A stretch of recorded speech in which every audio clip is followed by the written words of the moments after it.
Expectativa versus realidade tá aí um tema que é bem conflitante, vários debates a respeito, várias maneiras de abordar. E olha que de expectativa frustrada, esse ano realmente eu meio que me formei nesse lance esse ano. Porém, a gente consegue, com base em coisas que já estão acontecendo, meio que fazer predições, né, com relação às coisas que estão por vir. E é isso basicamente que eu vou fazer aqui com vocês com relação ao Linux, com relação à acessibilidade digital, focada aqui no Pinguim. Então vamos para a chamadinha do canal e vamos acompanhar essas minhas especulações, que não são bem especulações, enfim, né? Vamos acompanhar isso junto, vamos nessa. Acessibilidade. Inclusão digital. TTS Sucesso. 11Y. Bom, antes de dar continuidade, quero te convidar a conhecer um pouco mais aqui do meu trabalho. Me chamo Neymar Borges, esse é o canal TTS Supremo. Estou por aqui tratando de acessibilidade digital desde 2012. Aqui nesse canalzinho aqui humilde, modesto, tratando de acessibilidade digital, de software livre, com foco, claro, nas questões ligadas à leitura de tela, que é uma obsessão aqui do canal, daí o nome TTS, que é um acrônimo para Text to Speak, mas os conteúdos aqui também costumam ser inclusivos, porque, enfim, não adianta nada a gente ficar conversando aqui só com a nossa galera.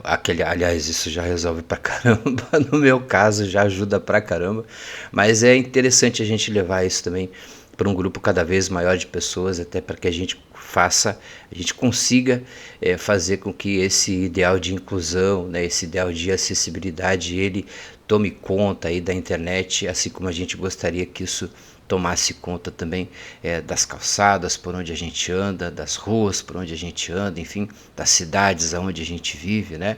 A acessibilidade digital, assim como a acessibilidade como um todo, ela não melhora só a vida da pessoa com deficiência, né? Ela melhora a vida de todos, de um modo geral, né? Então, a rampa não é boa só para o cadeirante, a rampa também é bacana caso você esteja carregando aí o seu carrinho de bebê, caso você tenha alguma dificuldade com locomoção, caso esteja carregando sacolas do seu supermercado, enfim, né? Então, daí o fato da acessibilidade também ser encarada como uma questão universal, inclusive dentro de alguns conceitos ligados à acessibilidade. A gente tem a acessibilidade universal, a gente tem o desenho universal, né? E tudo isso, claro, perpassa aqui também a nossa querida acessibilidade digital e, lógico, óbvio, chega aqui no Linux também. Então, fiquem à vontade, se esse conteúdo ajudar de alguma maneira, por favor, não deixe de interagir aqui com o canal, curtindo, compartilhando, comentando. Aliás, mesmo que você não comente, dá uma chegadinha ali na seção de comentários, que geralmente acontecem coisas interessantes por ali, beleza? Vamos nessa? Então vamos lá. Kernel Linux. Bom, quando o ano começou ali por volta de janeiro e fevereiro, a gente viu surgir ali o kernel 12, e no kernel 12 houve ali um polimento no código do kernel, onde os caras eles removeram ali 30 linhas, né, 30 ou 40 linhas de código.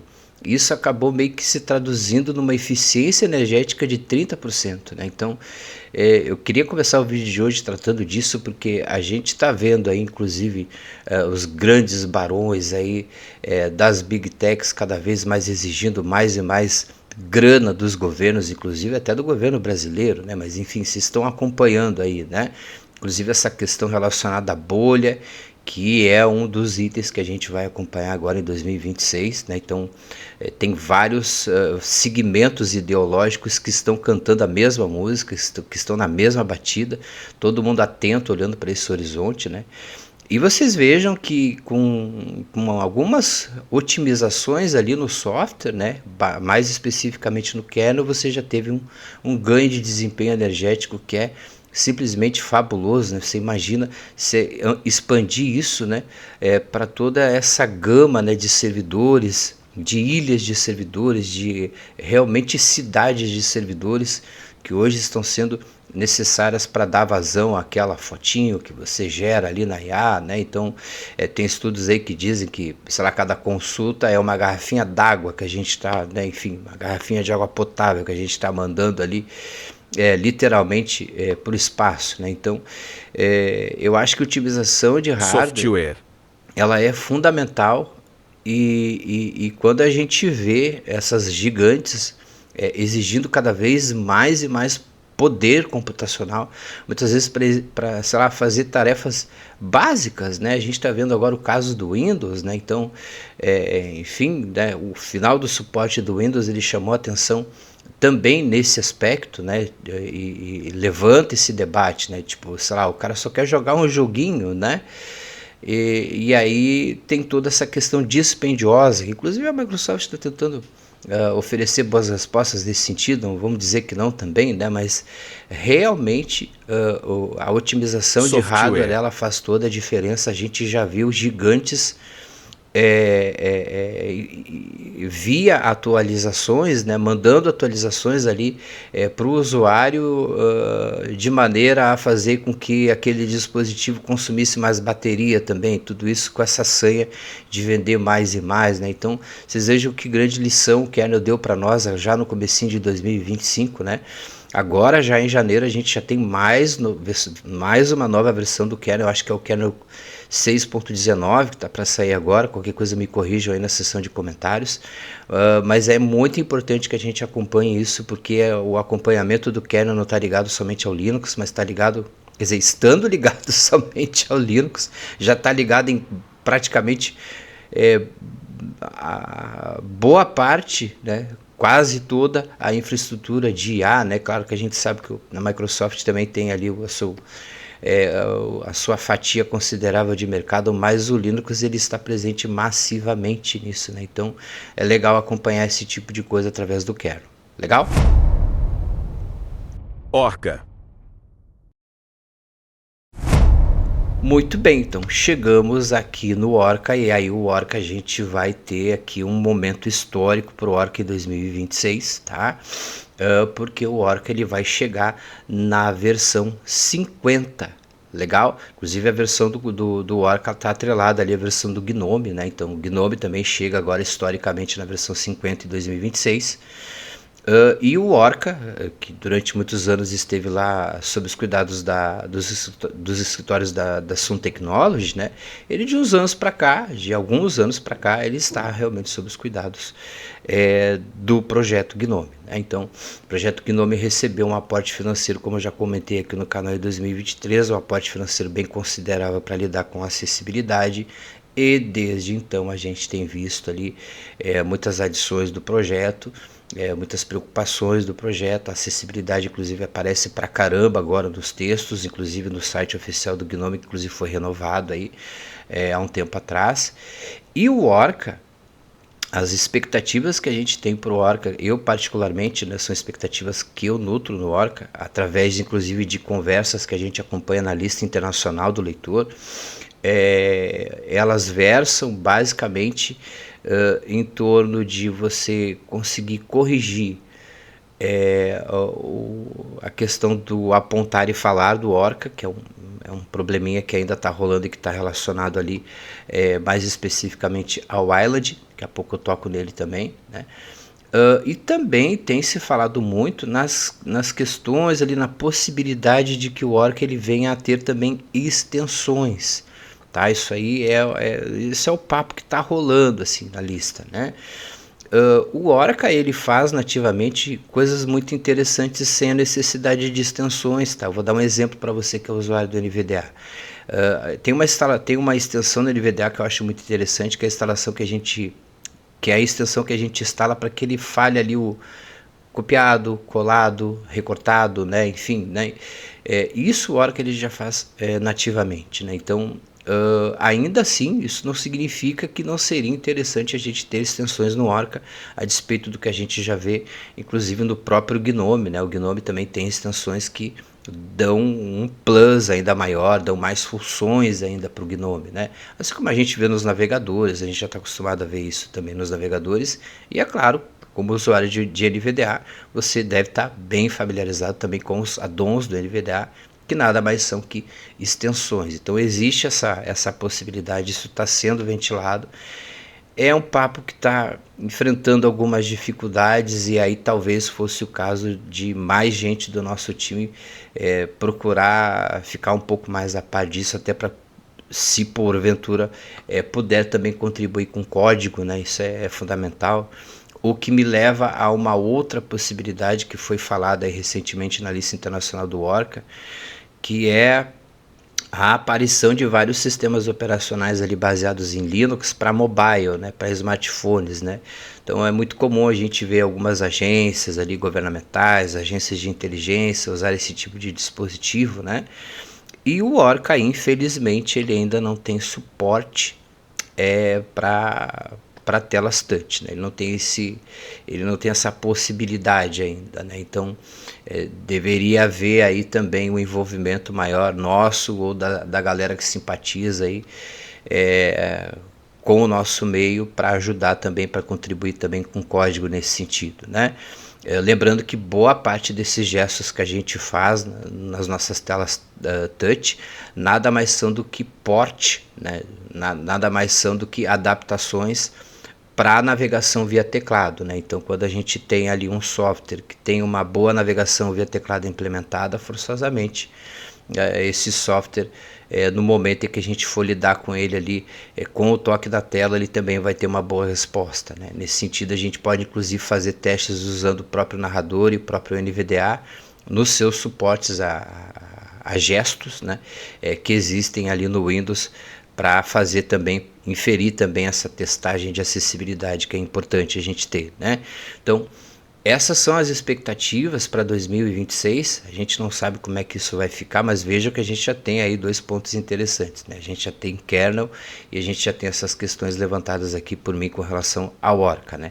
Mais especificamente, que falando resumidamente, né? A gente precisa corrigir esse probleminha relacionado ao apontar e falar, né, do mouse. A gente tem essa possibilidade de extensão, e a gente tem também essa dificuldade que a comunidade está atravessando no tocante a transpor para telas táteis, né, enfim, né, a navegação via teclado. É necessária aí uma contribuição da galera do código. Legal? Interfaces gráficas. Bom, dito isso, né, eu acho que a gente pode falar aqui de duas interfaces gráficas extremamente importantes que a gente precisa acompanhar também em 2026. Obviamente eu vou começar com a mais popular de todas, que é o GNOME. Legal? Então o GNOME, como já foi mencionado aqui anteriormente, terá a sua versão histórica em 2026, que é a versão do GNOME 50, né? O que esperar dessa versão? A gente já está vendo alguns betas chegarem aí, provavelmente em outubro já sai um beta público, no comecinho de janeiro. Talvez eu esteja sendo aqui otimista, mas eu confesso a vocês que eu não li o calendário ali, né? Mas é importante a gente ter noção de que essa versão ela realmente vai ser histórica por vários fatores, inclusive pelo já comentado no tocante ao leitor de telas Orca, né? Então o GNOME e as suas versões do próximo ano são pontos fundamentais para a gente acompanhar. Isso aqui vai passar tudo, obviamente, aqui pelo canal TTS Supremo, né? Lembrando, toolkit do GNOME GTK, diferente da próxima interface gráfica que a gente precisa ficar de olho em 2026, que é o nosso querido e cada vez mais relevante KDE, né? Então o KDE, ano a ano, ele só melhora a sua compatibilidade com o leitor de telas. Então isso é bem importante para nós. Se você não está familiarizado aqui com o TTS Supremo e veio realmente chamar muita atenção para a questão de leitura de tela, porque realmente esse é o foco aqui do canal. Mas a gente sabe que o próprio GNOME ele vem recheado de opções de acessibilidade para o pessoal da baixa visão. Ele também tem questões relacionadas às cognições, questões relacionadas aos impedimentos físicos, né? Isso também tem em menor número no KDE, mas tem apesar do KDE ter essa possibilidade de ser extremamente personalizável, a gente consegue também adicionar algumas coisas no KDE, né? Eu realmente gostaria de ver no Gnome, isso já é uma expectativa minha, né? Não só minha, mas de uma galera que tem baixa visão, mas eu gostaria de ver no Gnome 50 a possibilidade de a gente poder aumentar e diminuir o zoom da lupa, né, utilizando o scroll do mouse, a despeito do que a gente já vê acontecendo no KDE e claro também na lupa do Windows, que é uma lupa muito boa, né? Então a gente tem o KDE, o kit do KDE é o Qt, que não é... A gente está falando aqui de questões relacionadas a Linux, mas muito disso acaba, né, respingando lá no Windows, né? Então, dia desse eu fiz um conteúdo aqui sobre o MixDJ, né? E lá nas antigas, a coisa de 10 anos atrás, a gente precisava colocar um arquivinho em Qt para fazer ele funcionar direitinho lá no Windows, né? Para que ele fosse lido, inclusive, lá no Windows. Então, são questões que mesmo não sendo ligadas diretamente ao Windows, a gente está falando de tecnologias livres, né? Então, isso, alguma coisa do que está sendo dito aqui pode sim realmente se traduzir também em melhorias lá no Windows, né? Então, duas interfaces gráficas para a gente ficar de olho aqui, Gnome e KDE. Claro, a gente vai acompanhar o Mate também. O Mate ele tem um processo um pouco diferenciado, mas ele também recebe muita atenção da galera ano a ano. Então o Mate a gente costuma realmente recomendar ele mais para o time da galera da Cegueira Total, mas eu particularmente eu tenho hoje em dia inclusive trabalhado muito mais. Eu sempre trabalhei com Gnome, tá, gente? Mas hoje em dia eu tenho recomendado mais o Gnome por uma série de razões, né? Então, isso não significa, claro, que a gente não vai dar, eu não vou dar aqui a devida atenção que o Mate merece. Legal? Wayland. Pois bem, então falamos aqui de interfaces gráficas, falamos de leitor de tela, falamos aqui também de kernel, mas é importante a gente também não perder de vista no ano que vem o próprio Wayland, legal? Esse compositor de janelas que está tomando conta do mercado e que é o que a gente tem hoje de mais moderno nesse sentido, tá? Então o Wayland ele se tornou o padrão no Gnome agora em 2025, né? Então vai ser o padrão para tudo, né? À medida que o tempo for passando, então, né, os dias estão realmente contados para o Xorg, né? Ou Xorg ou X11, como queiram, né? E quem quiser saber um pouco mais sobre o Wayland, o Jorge Stravacas, que é um brasileiro, que está lá na equipe do Gnome, ele fez uma participação ali muito bacana no Geocast. Vou deixar o link aí para quem não conferiu, para conhecer um pouco mais do trabalho desse cara, que inclusive eu encontrei um elogio dele na comunidade internacional que lida com acessibilidade, mais especificamente com o OR, que tinha um pessoal lá rasgando elogios para o trabalho do George. Inclusive eu postei isso lá na comunidade do Gnome no Telegram, e o George inclusive não está mais usando, inclusive o Telegram também por questões ali pessoais, né? Pelo menos foi o que o pessoal me contou ali, né, na época, né, algumas semanas atrás, mas o pessoal rasgou elogios ali de uma lista internacional, num fórum, não sei se foi no Git que eu olhei, mas o pessoal rasgando elogios pro George pelo trabalho que ele tem feito no Xorg e pelos efeitos que isso está tendo, inclusive ali na leitura de tela, que é uma parte muito importante, a parte que nos toca aqui, né? Eu sinceramente eu espero que até o amadurecimento ali do Gnome 50, a partir ali de março, de abril, a gente consiga ver principalmente essa função que eu já mencionei aqui, de pegar o mouse e apontar ele para que ele fale o objeto ao qual ele está sendo apontado, né? Então precisamos também acompanhar bem de perto essa questão do Xorg. Ela é fundamental para acessibilidade, legal? Sistemas. Bom, e já que eu citei tudo isso, como é que a gente pode acompanhar todas essas coisas juntas e empacotadas numa coisa só? Pois é, então chegou o momento da gente falar aqui dos sistemas operacionais baseados em Linux. E aí o primeiro sistema que a gente precisa ficar de olho, que é o sistema que é, enfim, o nosso cabo canaveral, né, a nossa base de lançamentos do mundo livre, né, do mundo do software livre, né, é, claro, obviamente, o Fedora. Então a próxima versão do Fedora também vai ser histórica, provavelmente vai ter embarcado, se não tudo, quase tudo isso que eu já falei, né? Quase tudo isso que eu já falei, claro, em processo de evolução, em processo de expansão. Então, primeira distribuição que a gente precisa nesse sentido acompanhar é o Fedora, né? O Fedora teve um lançamento esse ano que foi um pouco mais moderado, não trouxe tanta novidade assim, o que de certa forma me agradou. É sempre bacana acompanhar o Fedora, né? Então, expectativas agora para as próximas versões do Fedora que vão sair já no comecinho ali de 2026, no primeiro semestre, né? Seguido, obviamente, claro, do Ubuntu, que ali em abril já vai sair também a sua LTS.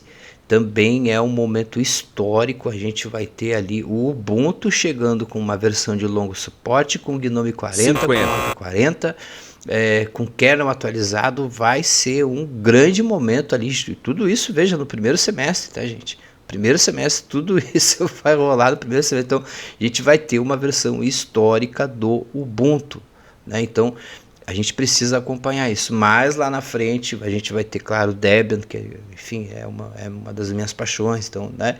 Mas eu queria chamar a atenção para esses dois sistemas operacionais, tá? Eu queria chamar a atenção para o Fedora e para o Ubuntu.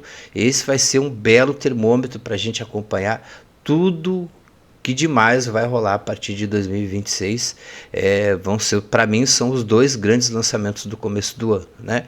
Particularmente eu vou seguir acompanhando aqui o Pop! OS. Quero dizer para vocês que eu tenho testado o Pop! OS desde quando saiu o beta público. Testei o Pop! OS agora quando saiu a sua LTS 2404, acompanhando ali a LTS do Ubuntu 2404, tá? Mas não deu para nós, tá, gente? Quero já adiantar para vocês que no que diz respeito à leitura de tela não rolou. Para outras coisas sim, tá? Mas para a leitura de tela a gente vai ter que segurar um pouquinho. E aí expectativas para o Pop! OS, que é um baita de um sistema operacional.